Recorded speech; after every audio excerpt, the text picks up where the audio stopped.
The children of Sean Diddy Combs are speaking out for the first time since their father's arrest last week. In the struggle together, son.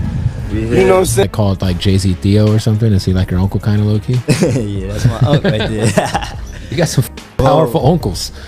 Son Christian, aka King Combs, is now being sued, just like his father is. A woman filed a lawsuit against King, alleging that in late 2022, right before New Year's Eve, King assaulted her on Watching it and just knowing that it's all coming to an end, 20 years of hit, it's just crazy. No, I said it wasn't funny. I was just like, that was traumatic.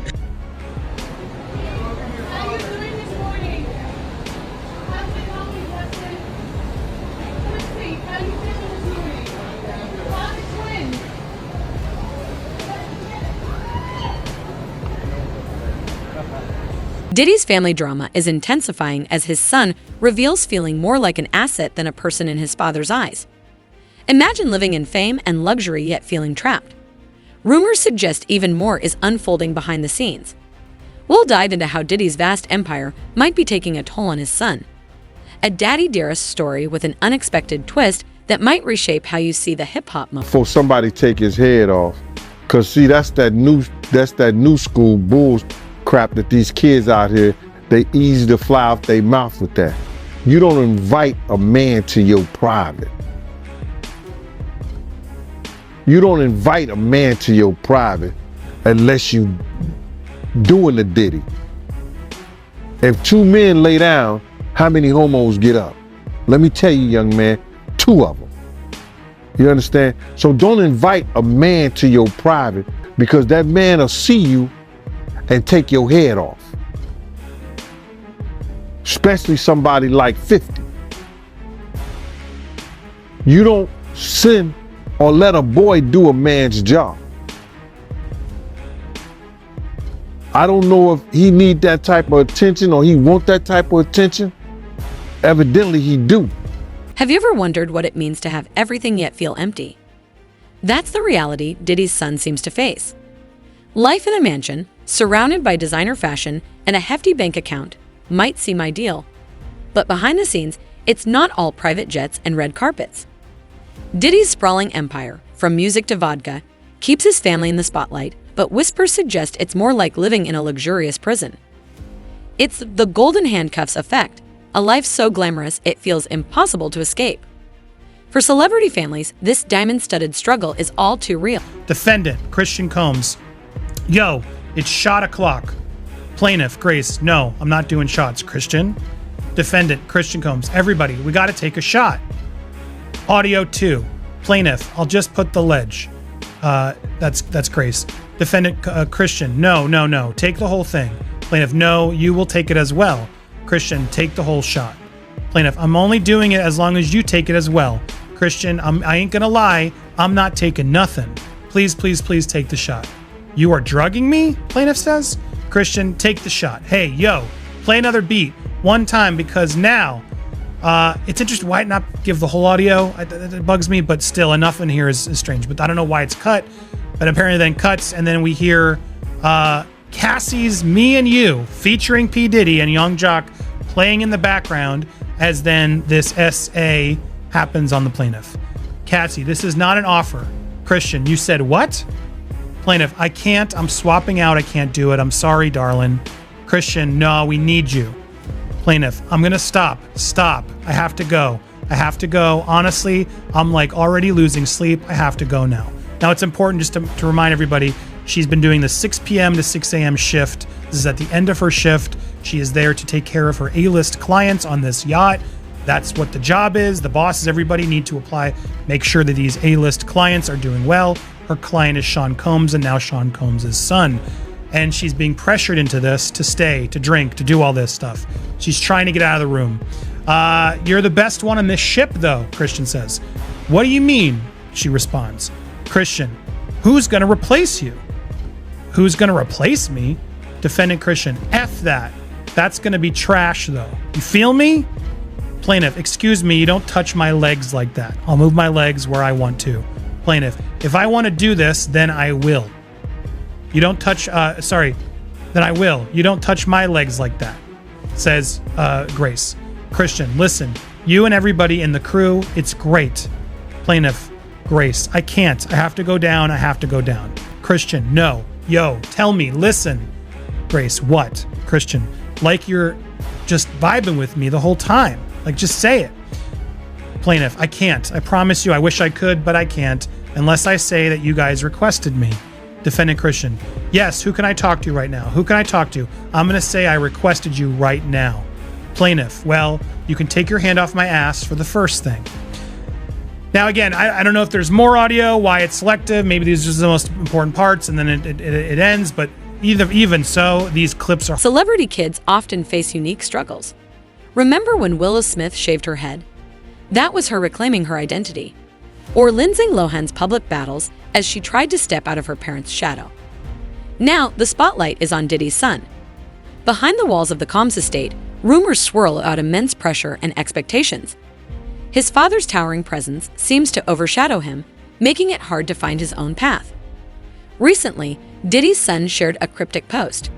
Sometimes the price of greatness is your soul. If that's not a cry for help, what is? And trust me, this story has layers, and we're about to uncover them all. 50 is the wrong dude that you want to do that type of attention, get that kind of attention from, bro. And the infamous words of Waka Flocka, that nigga go hard in the paint. And I don't believe that this cat would even put out some trash like that and really didn't know what he was doing. He's teasing the federal government. And I told y'all, the Southern District of New York do not play. So King Kong just put another battery in their back. And you see after he did that shit, something get leaked to the press. Do you notice that, right? As soon as he did that dumb shit, talking about, well, we did this and we did that. We had this over here, y'all went to the wrong house. Some went to, he said, well, we're gonna show you how wrong we are. Yo, CNN, run this. Action, roll them. Don't play with the feds, bro. Because you got to realize this. They got a lot of time. All they got is time. Yo, they going to sit there, people sitting up there, and they want something. See, people like a fix. They need that fix real quick. They want them to hurry up and charge Diddy with something or see what they got on him. The feds gonna take their time. May take 6 months, may take a year, may take 2 years. They got up to 3 years to bring their case up. They got 3 years. So they checking everything about them. They gonna dot all the I's and cross all the T's. Yeah, I mean, a lot of people feel like he played a part in that video coming up. You know, him making a comment saying that, you know, they forgot to raid the house next door that his dad owned. Yeah, man, he was wilding out, man. Yeah, I think he was just bullshitting. I don't believe he bought the house next door. Because let me just tell you something. If anything or any name that had to do with Bad Boy, the federal government gonna run that. They know all the properties Diddy have. They wasn't even talking about the raid that they did in New York, but they did a raid in New York too. Being a celebrity kid is no walk in the park, especially with a father like Diddy. It's not just about carrying the family name, but carving out your own identity in a shadow as massive as his. Experts call this narcissistic parenting, where kids are seen as extensions of their parents. Dr. Sherblake, a psychologist specializing in celebrity families, says this pressure is even greater under the spotlight.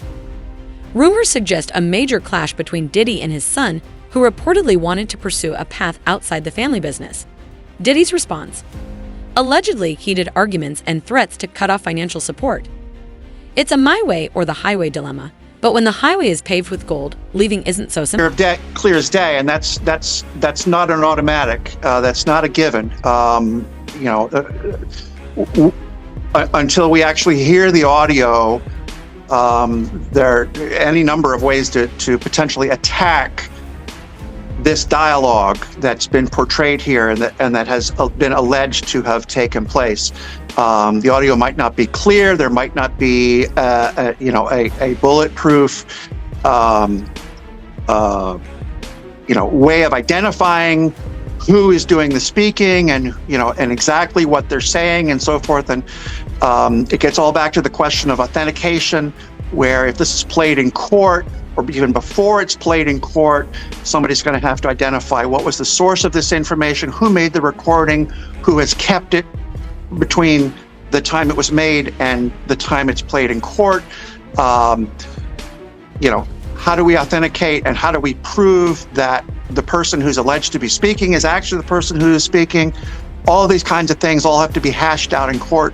At the end of the day, though, the jury, presuming, I believe there's a jury demand in this case, it's going to be a jury who sits and says, hey, we believe that these are the actual people that are alleged to be on this recording.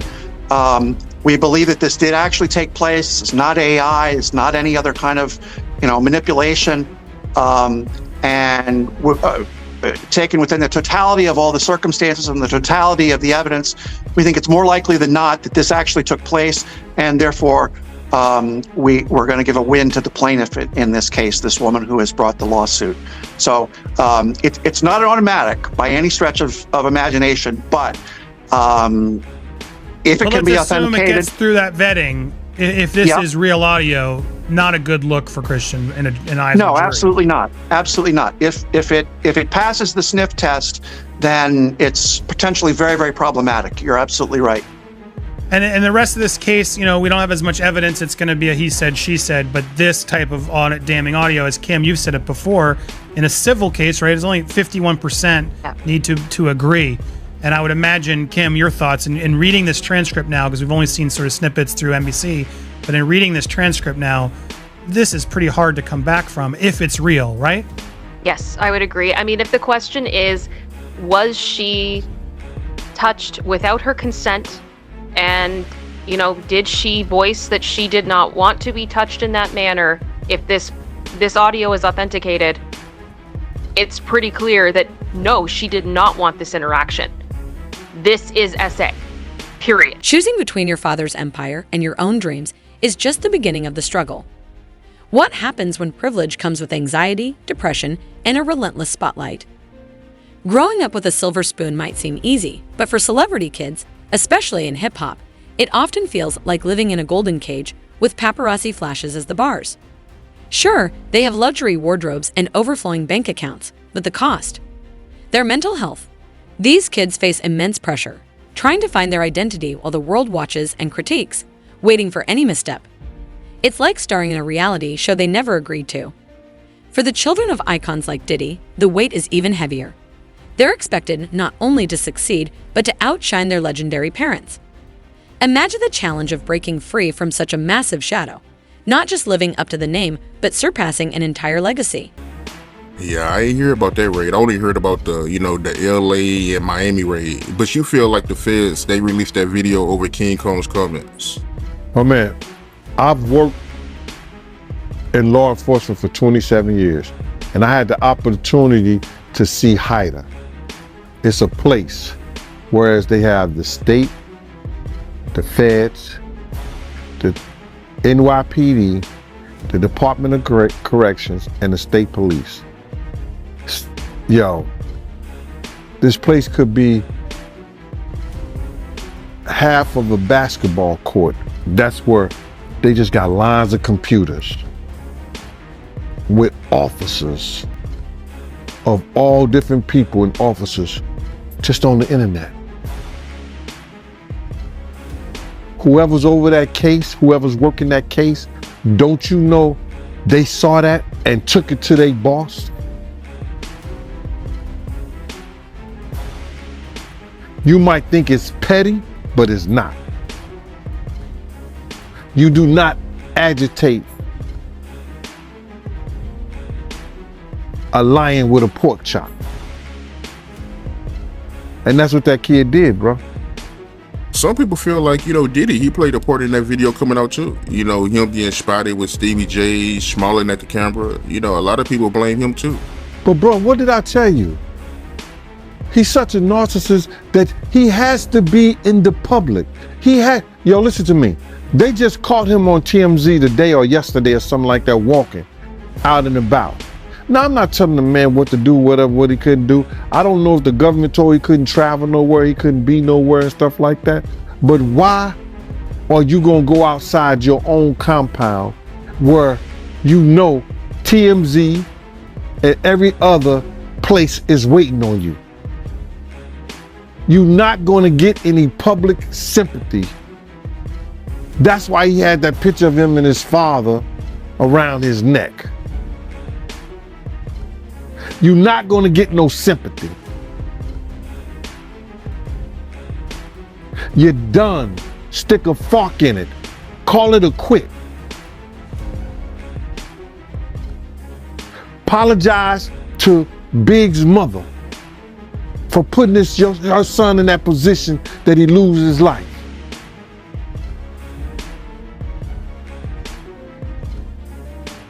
It's crazy. He better do a Russell Simmons. Yeah, a lot of people saying that, man. They saying that he gonna pull a Russell Simmons.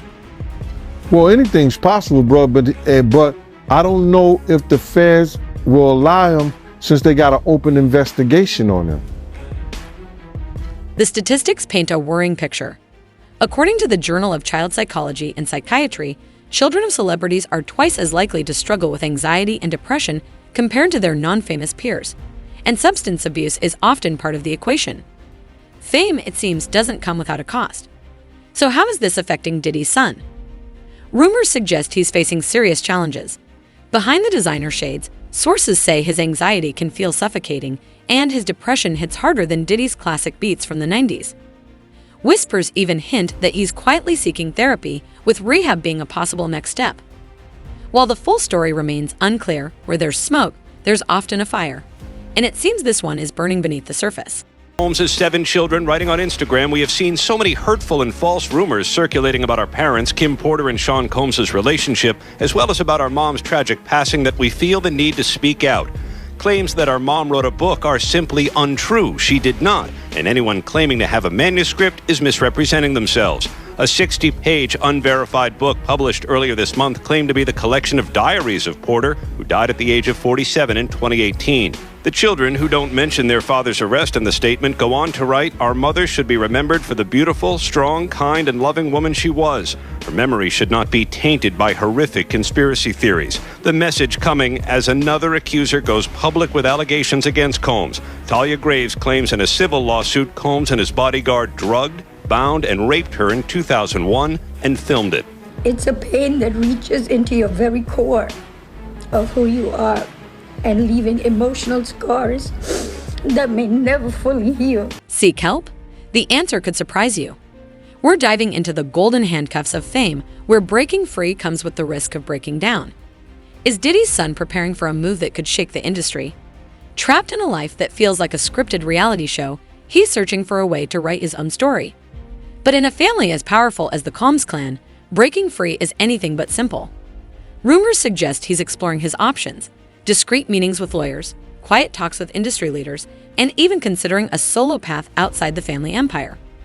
One thing's for sure, Diddy won't let his hair walk away from his empire without a fight. He joins me now with more on this. Aaron, how significant is it to have a new accuser making claims like this on camera as Diddy's facing these criminal charges? Well, look, she is detailing in an anguished appearance with her attorney, Gloria Allred, what she said happened to her in 2001 and the lasting impact that she said it had on her, and coming after Sean Combs' arrest on criminal charges perhaps lends some additional credibility, because he's already been charged in a racketeering conspiracy that sought out women for abuse. She's also filed a civil suit. Could that affect the criminal case at all? The civil suit is at least the 12th filed against Sean Diddy Combs, and the first one from last November by Cassie Ventura is really what touched off the criminal case that led to Diddy's arrest and subsequent not guilty plea on the 3 criminal counts.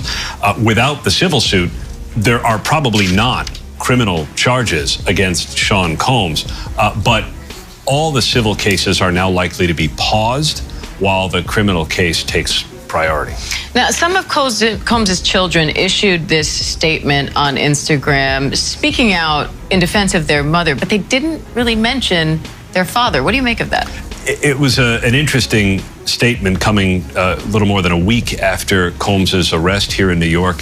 And the children seemed quite protective of Kim Porter's legacy because there's this 60-page unverified manuscript online that claims to be Kim Porter's diary entries or a compilation of some of her thoughts. And the children said that it just isn't true.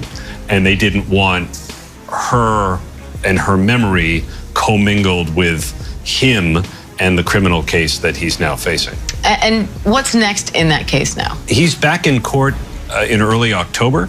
For now, he is being housed in protective custody at a federal jail in Brooklyn. He's in a dormitory-style open housing cell with Sam Bankman. Rebelling against your parents is tough, but when your dad has connections everywhere and pockets deeper than the Mariana Trench, it's a whole different game. Think potential lawsuits, being cut off faster than you can say bad boy for life, and the looming threat of blacklisting in the industry. It's a David versus Goliath story, except Goliath has platinum records and a vodka empire. And it's really sad that, the whole situation of this, as you read through the entire lawsuit and you kind of see the environment that she was placed in and how she was set up in this place where she was probably terrified to say anything. And the end of it all, based on the lawsuit, it does sound like she did lose her job. It impacted her personal life, her relationship, her family life, everything. She lost so much because of this incident, if all of this is to be true. So I really hope that if this all is true, that the audio can be authenticated, because I think it's going to be crucial in her case.